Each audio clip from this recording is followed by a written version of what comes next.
بسم اللہ الرحمن الرحیم۔ 1000 ستونوں والا ایک خوابوں کا شہر جسے آج سے 3000 سال قبل ایک دیو ہیکل قوم نے تعمیر کیا تھا۔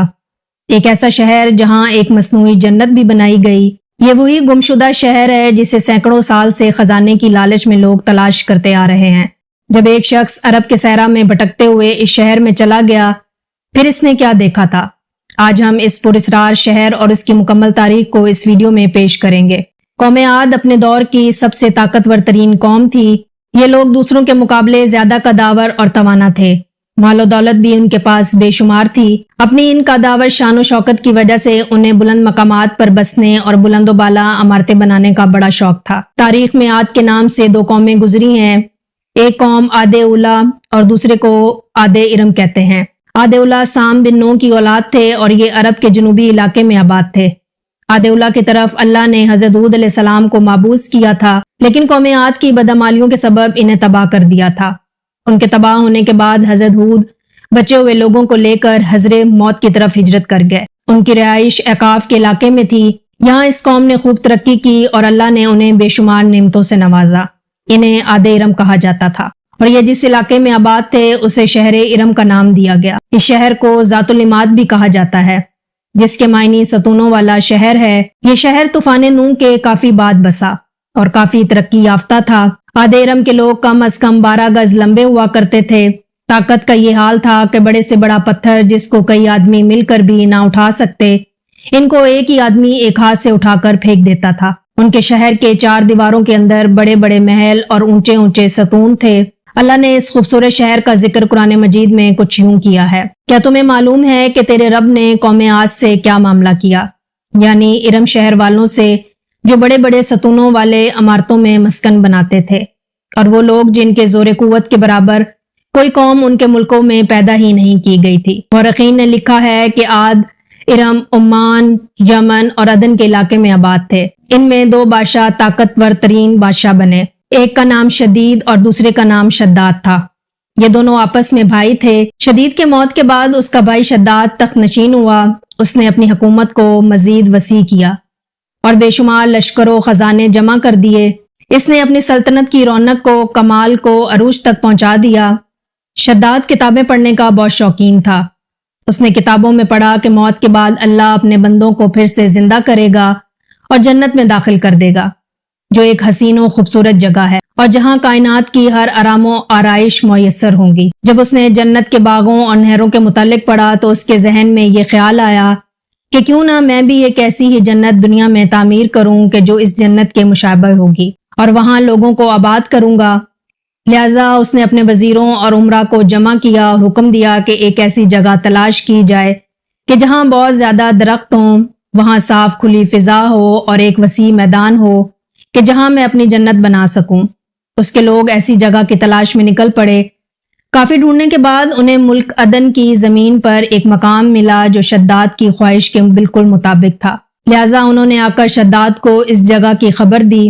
شداد نے اپنے مزدوروں کو وہاں روانہ کیا اور اس نے اس علاقے کا نام باغ ارم رکھا۔ شداد کے حکم سے اس باغ میں سونے چاندی کے مکانات بنائے گئے، بڑے بڑے محلات تعمیر کیے گئے جن میں یاقوت اور زمرد کے ستون بنے گئے۔ اس میں قسم قسم کی نہریں اور درخت لگائے گئے۔ اس باغ میں دنیا بھر کے آرام و آسائش اور عیاشیوں کی چیزیں منگوائی گئیں۔ یہ شہر اتنا حسین تھا کہ تاریخ رات میں بھی دور سے اس کی چمک دیکھی جا سکتی تھی۔ اس کے ہر ایک محل میں 1000 ستون تھے۔ شہر کے درمیان ایک نہر بنائی گئی تھی اور ہر محل میں اس نہر سے چھوٹی چھوٹی نہریں لی جائی گئیں۔ کچھ نہر شراب کی تو کچھ شہد کی اور کچھ دودھ کی تھیں۔ ان نہروں کے کنارے پر ایسے مصنوعی درخت بنائے گئے کہ جن کی جڑیں، شاخیں اور پتے سونے کے تھے۔ شہر کے راستے اور دیواروں کو مشک، زعفران، عنبر اور گلاب سے معطر کر دیے گئے۔ جب اس جنت کی تعمیر مکمل ہو گئی تو اس نے اپنے امراء اور وزراء کو حکم دیا کہ میری اس بنائی ہوئی جنت کی طرف چلنے کی تیاری کرو۔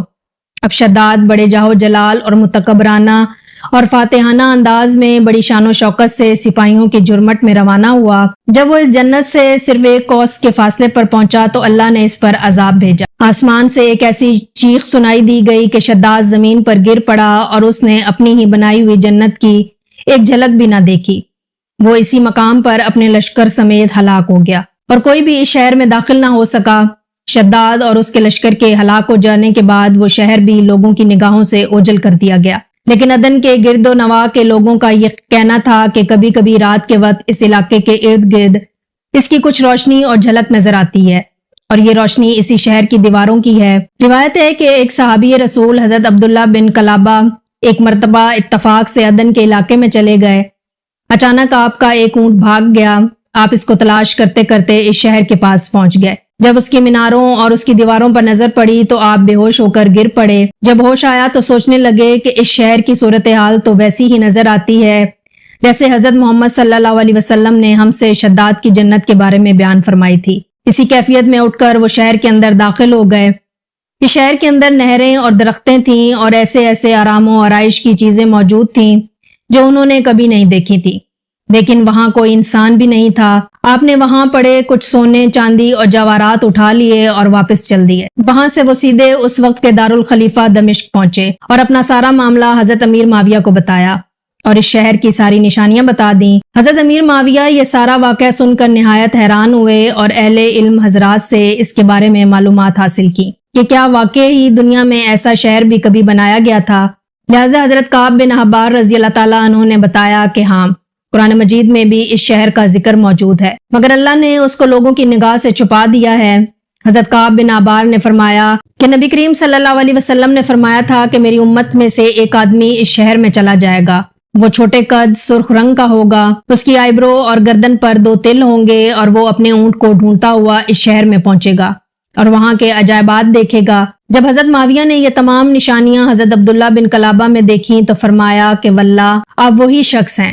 انگریزی میں یہ شہر یا کھنڈرات the last city of Iram اور the last city of Atlantis کے نام سے مشہور ہے۔ عرصہ دراز تک یہ شہر اپنے خزانے کی کہانیوں کی وجہ سے مشہور رہا ہے اور ہر دور میں سیاحت اس شہر کی تلاش میں رہے ہیں۔ یہ شہر دولت سے مالا مال ہونے کے علاوہ بدعمالیوں اور فسق و فجور میں بھی شہرت رکھتا تھا۔